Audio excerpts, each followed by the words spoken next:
विमानातून खाली उतरताना फ्रान्सचे राष्ट्राध्यक्ष इमॅन्युएल यांना कुणीतरी चापट मारण्याचा प्रयत्न केला. ती व्यक्ती दुसरी तिसरी कुणी नसून इमॅन्युएल यांची पत्नी ब्रिगिट होत्या.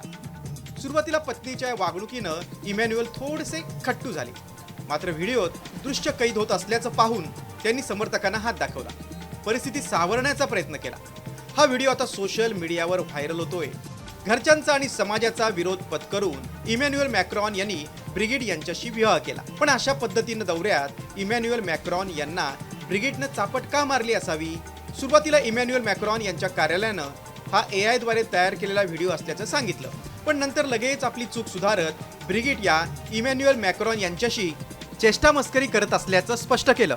आता या व्हिडिओमुळे एक वैश्विक सत्य समोर आलंय. ते म्हणजे तुम्ही सामान्य घरातला असा वा एखाद्या देशाचे राष्ट्राध्यक्ष, बायको पुढे काहीच चालत नाही, हेच खरं.